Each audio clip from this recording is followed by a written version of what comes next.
dari ruang sidang Senayan, Jakarta. Menyajikan liputan langsung.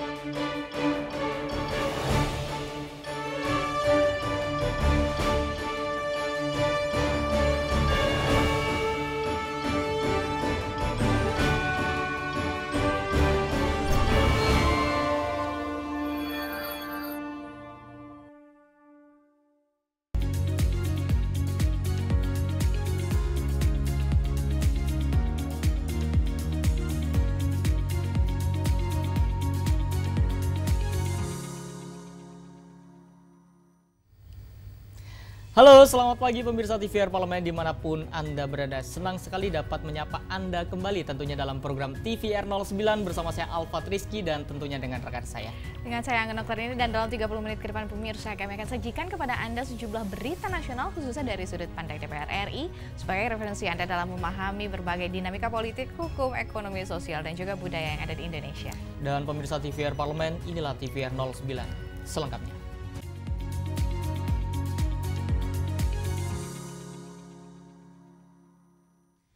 Pemirsa, Komisi 3 DPR RI menekankan prinsip kehati-hatian dalam penerapan metode restoratif justice yang menekankan penyelesaian perkara melalui kesepakatan damai dan ganti rugi material. Dikhawatirkan metode ini berpotensi lebih menguntungkan pelaku yang memiliki kemampuan finansial memadai. Anggota Komisi 3 DPR RI, Adang Darajatun, mendesak aparat penegak hukum untuk menegakkan prinsip prudensi atau kehati-hatian dalam menjalankan metode restoratif justice. Pasalnya, metode ini berpotensi lebih menguntungkan pelaku yang memiliki kemampuan finansial memadai. Adang menyebut, metode restoratif justice yang menekankan penyelesaian perkara melalui kesepakatan damai dan ganti rugi material rentan menimbulkan tekanan psikologis dan sosial pada korban, khususnya yang berasal dari golongan rentan. Kondisi ini dikhawatirkan memaksa korban untuk berdamai karena tekanan ekonomi, bukan keinginan murni untuk berdamai. Ya, yang paling menarik kan dalam hukum acara yang terbaru itu bahwa setiap seseorang yang ditahan itu kan harus didampingi oleh advokat, minimal keluarga. Itu hal yang sangat baik sekali dalam konteks hak asasi manusia. Ya, tidak seenaknya aja aparat penegak hukum penangkapan tanpa didampingi. Lalu kedua, yang menarik juga tadi, yaitu masalah restoratif justice. Tapi saya ingatkan kepada APH tentang restoratif justice.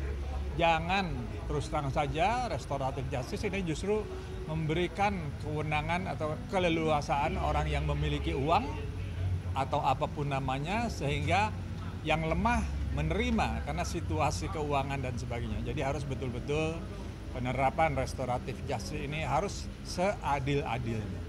Selain itu, Adang juga mendorong setiap institusi penegak hukum membina dan membimbing aparatnya semaksimal mungkin agar dapat menjalankan restoratif justice dengan benar dan tepat sasaran. Dari Aceh, Ken Swari, TVR Parlemen melaporkan. Meski sedang memasuki masa reses, Wakil Ketua DPR RI Sufmi Dasko Ahmad menegaskan komitmen DPR RI untuk terus melibatkan partisipasi publik dalam pembahasan dan juga rancangan undang-undang tentang Kitab Undang-Undang Hukum Acara Pidana atau Rancangan Undang-Undang KUHP. Wakil Ketua DPR RI Sufmi Dasko Ahmad menegaskan komitmen DPR RI untuk terus melibatkan partisipasi publik dalam pembahasan rancangan undang-undang tentang Kitab Undang-Undang Hukum Acara Pidana atau RUU KUHP, agar RUU yang dihasilkan menjadi lebih baik, berkeadilan, dan dapat menjawab persoalan-persoalan mendasar dalam praktik peradilan pidana. Sufmi Dasko menyebut ada banyak masukan dari publik terkait RUU KUHP. Ia meyakini pada masa reses ini partisipasi publik tetap akan dilakukan. Lebih lanjut, pimpinan Komisi 3 DPR RI sendiri juga telah meminta izin untuk menerima partisipasi publik di waktu reses, sehingga RUU KUHP dapat disahkan pada masa sidang selanjutnya. Untuk KUHP sendiri sampai dengan sekarang dan pada saat masa reses nanti kita tetap menerima partisipasi publik yang memang KUHP ini luar biasa perhatian atensi dari masyarakat, sehingga belum disahkannya itu karena masih tetap kita menerima partisipasi atau masukan-masukan dari publik, sehingga di waktu reses pimpinan Komisi 3 juga tetap meminta izin untuk menerima partisipasi publik sebelum kemudian pada batas waktunya, yaitu kemungkinan masa sidang depan, kita akan putuskan demikian. Dengan melibatkan seluruh elemen masyarakat dalam pembahasannya, DPR RI berharap RUU KUHP dapat menciptakan sistem hukum acara pidana yang lebih modern, adil, dan manusiawi dengan memperkuat perlindungan hak asasi manusia, termasuk hak tersangka, saksi, dan korban. DPR RI juga berharap RUU ini dapat menjadi landasan kuat bagi penegakan hukum yang transparan dan akuntabel. Zikri dan Yaserto Denus, TVR Parlemen melaporkan. Pemirsa, Komisi 10 DPR RI mendesak pemerintah daerah perbarui data pokok pendidikan atau Dapodik secara berkala. Dan informasi selengkapnya akan kami hadirkan sesaat lagi, tetap bersama kami di TVR 09.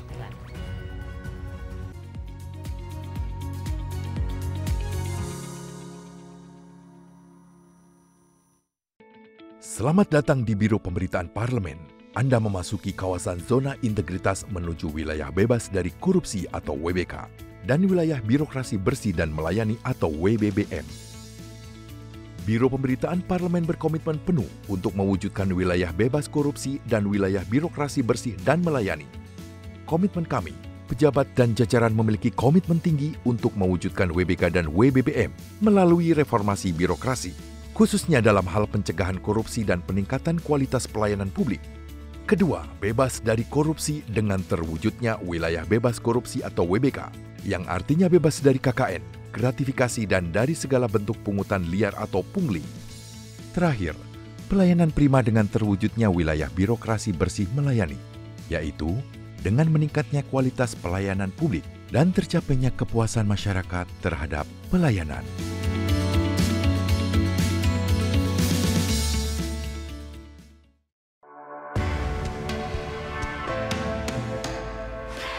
Dari ruang sidang Senayan, Jakarta, menyajikan liputan langsung kinerja DPR RI.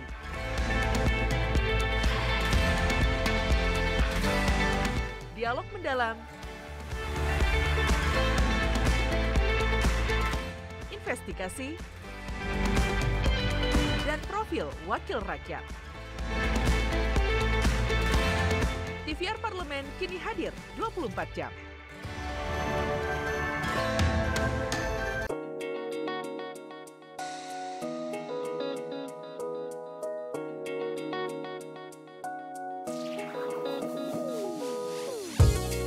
Kehadiran mereka tidak hanya mewakili suara perempuan, tetapi juga membawa perspektif yang beragam serta pengalaman hidup yang unik ke dalam proses pembuatan kebijakan. Saksikan Perempuan Parlemen hanya di TVR Parlemen.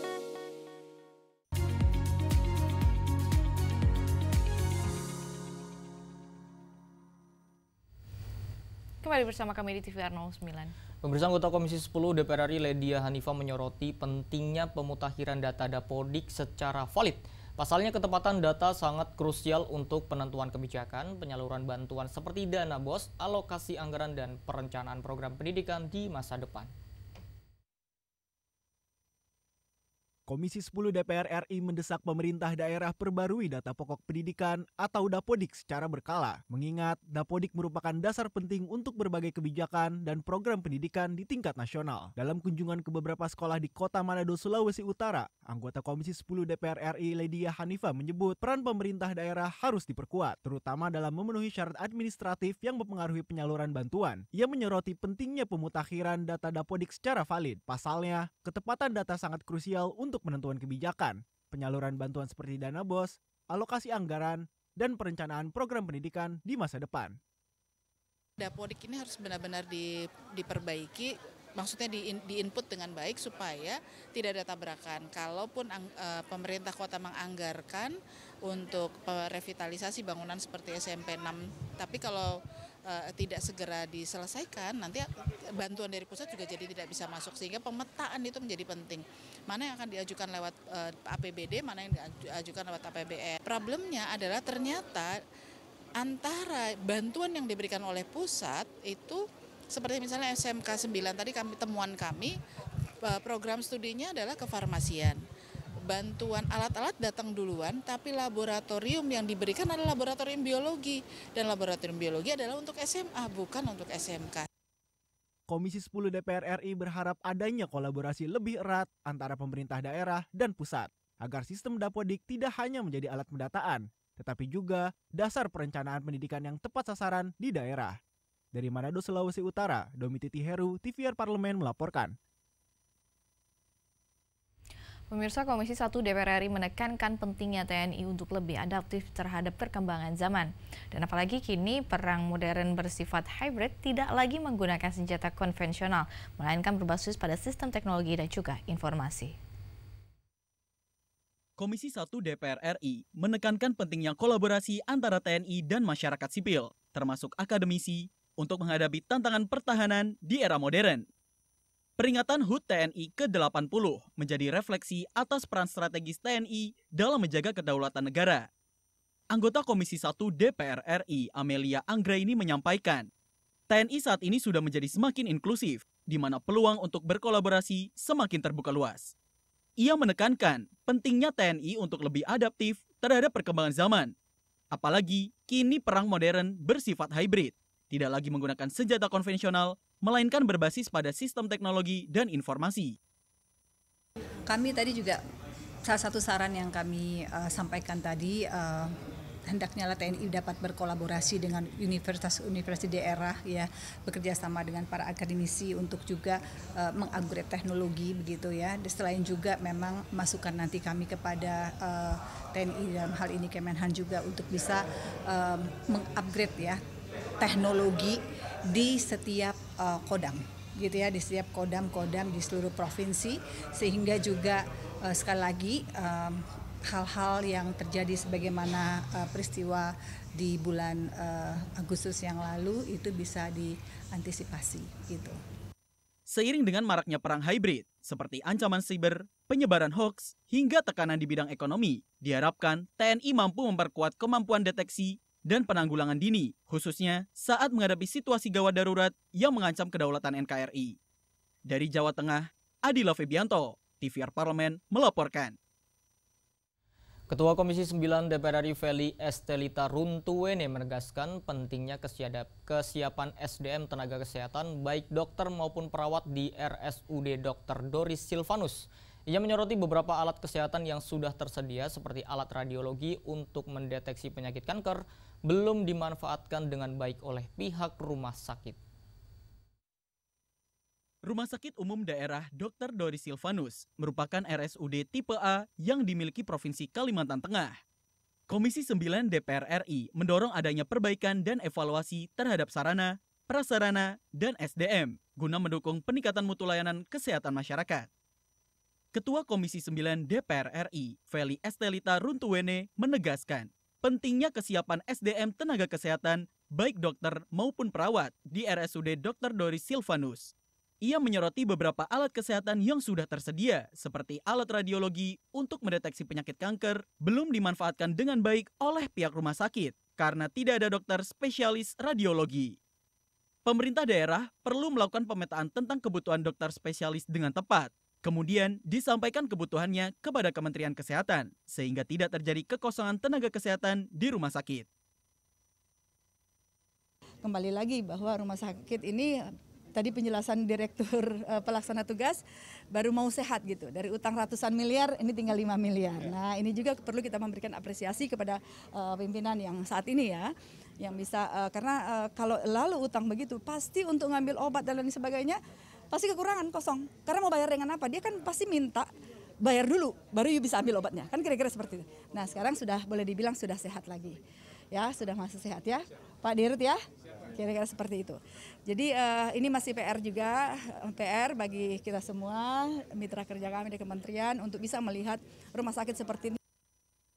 Dari Kota Palangkaraya, Kalimantan Tengah, Hilman Hidayat, TVR Parlemen melaporkan.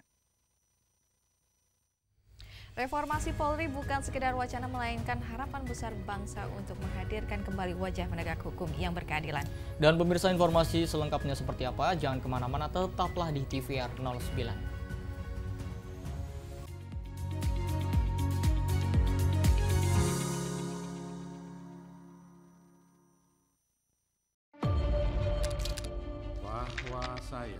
Bahwa saya demi Allah, saya bersumpah dan seadil-adilnya periode keanggotaan DPR RI hingga saat ini, yaitu terdapat 126 undang-undang yang telah selesai dibahas DPR RI.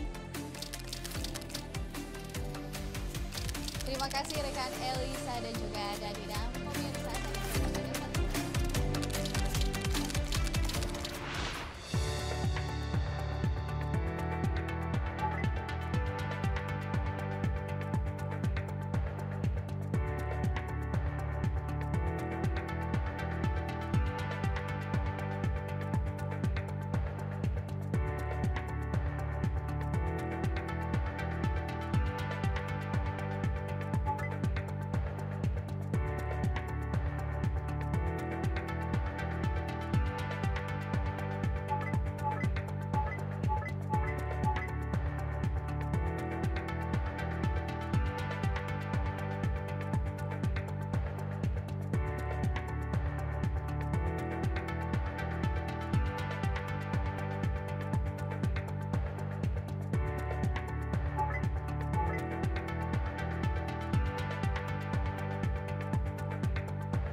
kembali bersama kami di TVR 09. Pemirsa, DPR RI memandang langkah Presiden membentuk Komite Reformasi Polri merupakan momentum penting dalam menata ulang sistem yang sempat kehilangan arah agar kepolisian kembali pada jati dirinya sebagai pelindung dan pengayom rakyat, bukan alat kekuasaan. Dan kini bagi DPR RI, profesionalisme dan juga humanisme bukan hanya kata-kata, melainkan janji luhur kepada rakyat Indonesia bahwa hukum harus berdiri di atas semua kepentingan.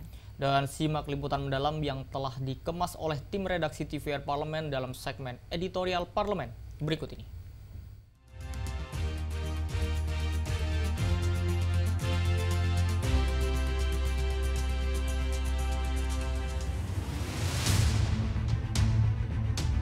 Profesional dan humanis menjadi angan masyarakat Indonesia terhadap institusi kepolisian. Hal tersebut dianggap tidak tercermin dalam kinerja kepolisian belakangan ini. Peristiwa meninggalnya Afan Kurniawan, mencuatnya No Viral No Justice, dan sederet catatan buruk lainnya menjadi puncak tuntutan masyarakat agar reformasi Polri segera dilaksanakan. Seperti gayung bersambut, Istana merespon tuntutan dengan rencana membentuk Komite Reformasi Polri. Presiden Prabowo Subianto menunjuk mantan Wakapolri Ahmad Doviri sebagai penasehat khusus Presiden bidang keamanan dan ketertiban masyarakat serta reformasi kepolisian pada 17 September lalu.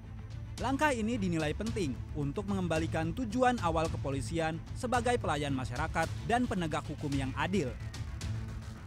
Anggota Komisi 3 DPR RI, Bob Hasan menyebut, reformasi Polri tidak hanya cukup dengan merombak struktur dan personel. Reformasi Polri diharapkan dapat menyentuh akar sistem penegakan hukum, di mana prinsip equality before the law dan keadilan restoratif menjadi harapan masyarakat agar Polri benar-benar profesional dan humanis, bukan jadi alat kekuasaan. Sebagai anggota Komisi 3 menyambut reformasi Polri ini tentunya mengembalikan kepada makna atau definisi reformasi itu sendiri, ya. Artinya apa yang menjadi tujuan, apa yang menjadi visi misi daripada Polri itu agar tercapai. Ke depan ini yang harus kita ambil langkahnya adalah prinsip-prinsip sistem, ya, sistem penegakan hukumnya seperti apa, pelayanan terhadap masyarakatnya seperti apa, kan seperti itu kan. Jadi reformasi Polri itu kita berharap equality before the law ini coba dikedepankan, sehingga contohnya ada perselisihan antara masyarakat dengan HGU berarti ada pengusaha, ada masyarakat. Polri bukan langsung tiba-tiba melindungi investor atau investasi gitu loh. Tetapi coba terlebih dahulu equality before the law, ya artinya sama-sama haknya, masyarakat apa tuntutannya, kemudian pengusaha apa juga tuntutannya, di situ ditengahi. Itulah sebenarnya yang menjadi inspirasi bagi keadilan restoratif. Itulah yang menjadi harapan bangsa dan itulah juga menjadi harapan masyarakat, ya artinya masyarakat publik ingin Polri direformasi sehingga Polri dapat menegakkan hukum yang berkeadilan restoratif. Namun, sebelum Presiden membentuk tim dan Komite Reformasi Polri pada 17 September 2025, Kapolri lebih dulu membentuk tim internal yang dinamakan Tim Transformasi Reformasi Polri. Berisi 52 perwira, terdiri dari 47 perwira tinggi dan 5 perwira menengah. DPR RI menilai keberadaan tim reformasi internal yang dibentuk Polri sebagai respon positif terhadap tim reformasi yang dibentuk oleh Presiden Prabowo Subianto. Tim internal Polri akan membantu tim Komite Reformasi Polri untuk masuk dalam rangka menjalankan tugasnya. Wakil Ketua DPR RI Sufmi Dasko Ahmad mengatakan tim internal yang dibentuk oleh Polri tersebut dalam rangka membantu kinerja Komisi Reformasi Polri. Kan memang kita sudah cek dan sudah juga disampaikan ke media bahwa tim yang dibentuk oleh kepolisian itu dalam rangka menyambut komisi reformasi yang akan dibentuk oleh Presiden. Dan setahu saya hal tersebut sudah disampaikan kepada Presiden tentang maksud dan tujuannya. Demikian. Jadi untuk mempermudah komisi reformasi yang dibentuk Presiden ketika akan masuk ke kepolisian dalam rangka menjalankan tugasnya. Perjalanan panjang reformasi Polri adalah proses menemukan kembali wajah sejatinya, pelindung, pengayom, dan pelayan masyarakat. Setiap langkah kecil menuju perubahan perilaku akan membawa Polri lebih dekat pada keunggulan sejati, keunggulan yang tidak diukur dari pangkat dan senjata, melainkan dari kepercayaan rakyat. Meski pertanyaan yang muncul kekinian ialah apa kabarnya reformasi Polri, Pak Presiden?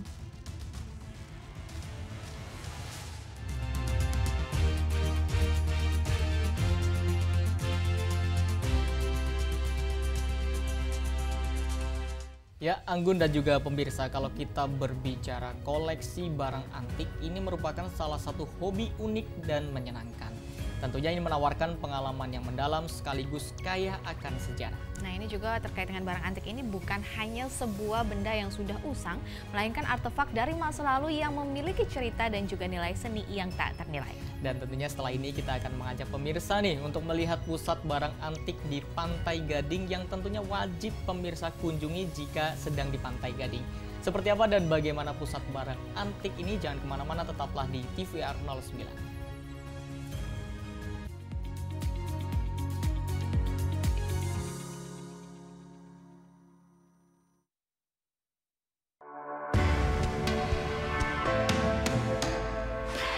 Dari ruang sidang Senayan, Jakarta, menyajikan liputan langsung kinerja DPR RI.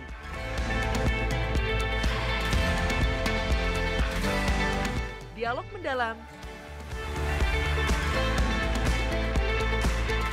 investigasi, dan profil wakil rakyat. TVR Parlemen kini hadir 24 jam.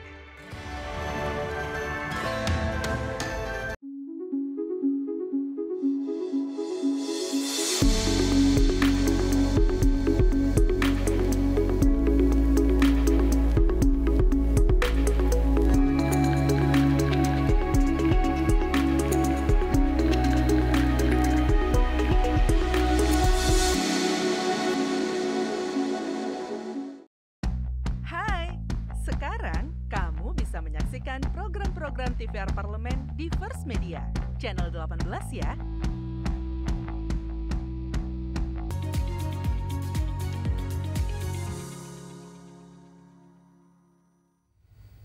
Kembali bersama kami di TVR 09. Ya pemirsa, tadi kita udah sedikit membahas ya terkait dengan pusat barang antik di Pantai Gading. Ini ada Center Artisanal de la Ville de Abidjan merupakan pusat barang antik bernilai historis yang berada di Pantai Gading. Nah, ini akan berbagai barang antik kerajinan tangan yang berunsur lokal.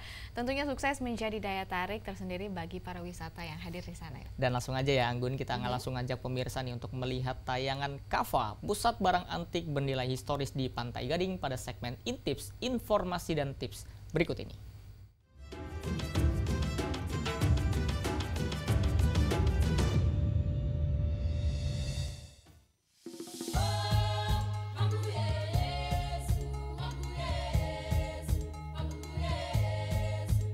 Mendengar kata Pantai Gading, mungkin yang terlintas dalam pikiran sebagian orang adalah pemain sepak bola seperti Didier Drogba.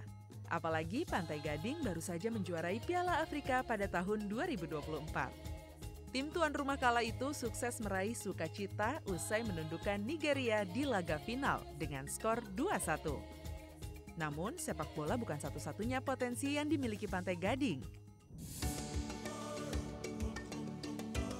Negara yang memiliki dua ibu kota di Yamoussoukro dan Abidjan ini mewarisi kekayaan alam serta harta karun barang antik yang bernilai historis. Seperti yang tersaji di Center Artisanal de la Ville Abidjan atau disingkat SAVA. Dalam bahasa Indonesia, tempat ini berarti Pusat Seniman Kota Abidjan. Sesuai namanya, area ini merupakan pusat budaya dan kerajinan tangan Pantai Gading yang ramai dikunjungi wisatawan. Terletak di distrik Markori, pasar kerajinan tangan ini menjelma sebagai harta karun bagi wisatawan yang ingin menyelami dunia seni lokal. Ada beragam kerajinan tangan yang mencerminkan kekayaan warisan Pantai Gading. Pengunjung akan menemukan berbagai hal, mulai dari patung kayu yang dibuat dengan indah, kerajinan kalung dan gelang yang rumit, tekstil berwarna-warni, hingga topeng tradisional. Setiap barang ini secara tidak langsung menceritakan kisah tentang dedikasi dan keterampilan para pengrajin, serta memberikan pandangan unik tentang budaya Pantai Gading. SAVA adalah destinasi yang wajib dikunjungi bagi para wisatawan yang ingin mengenal lebih dekat kekayaan budaya dan kerajinan tangan khas Pantai Gading. Bahkan ada sejumlah barang di sini yang usianya hingga puluhan tahun.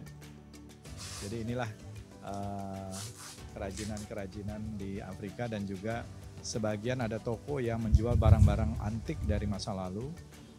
Pernah ada juga yang menjual, dan saya pernah mendapatkan fosil dinosaurus di sini, kakinya, sebagian kaki, dan tadi juga saya melihat ada bekas-bekas rantai atau borgol untuk perbudakan di zaman perbudakan dulu di Afrika, untuk slavery. Jadi banyak hal-hal yang unik yang ada di pasar handicraft atau pasar kerajinannya. Bagi Anda yang berkunjung ke Pantai Gading dapat menyempatkan pergi ke SAVA untuk membawa pulang oleh-oleh khas dari Abidjan. Pasalnya, produk kerajinan di sini menawarkan unsur keaslian daerah yang tak tertandingi dan cocok untuk hadiah ataupun kenang-kenangan pribadi.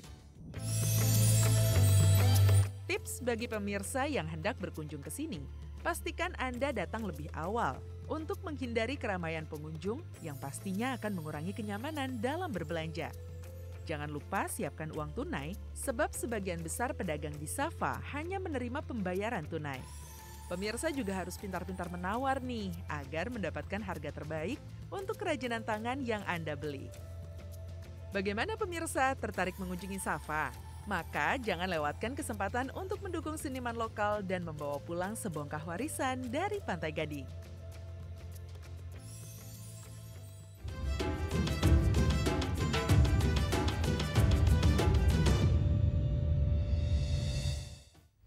Pemirsa, informasi tadi sekaligus menutup jumpa kita hari ini, dan juga di penghujung acara kami informasikan kepada Anda bahwa saat ini DPR RI sedang memasuki masa reses di mana seluruh anggota Dewan kembali ke daerah pemilihannya masing-masing untuk melaksanakan fungsi representasi DPR RI dengan menyerap dan menindaklanjuti serta memberikan pertanggungjawaban kepada konstituen di daerah pemilihannya. Dan pemirsa, meskipun saat ini sedang masa reses, sejumlah agenda serta program DPR RI lainnya masih dapat Anda saksikan secara langsung di TVR Parlemen. Anda dapat mengaksesnya di kanal YouTube kami di TVR Parlemen atau di website kami di tvrparlemen.dpr.go.id. Baik, pemirsa TVR Parlemen, demikian TVR 09 edisi pagi ini. Segenap kru TVR Parlemen yang bertugas mengucapkan terima kasih telah menyaksikan TVR 09 hari ini. Saya Angga Noktarini dan juga rekan saya Salvat Rizky. Pemirsa, sampai berjumpa kembali di TVR 09 selanjutnya. TVR Parlemen, Referensi Indonesia.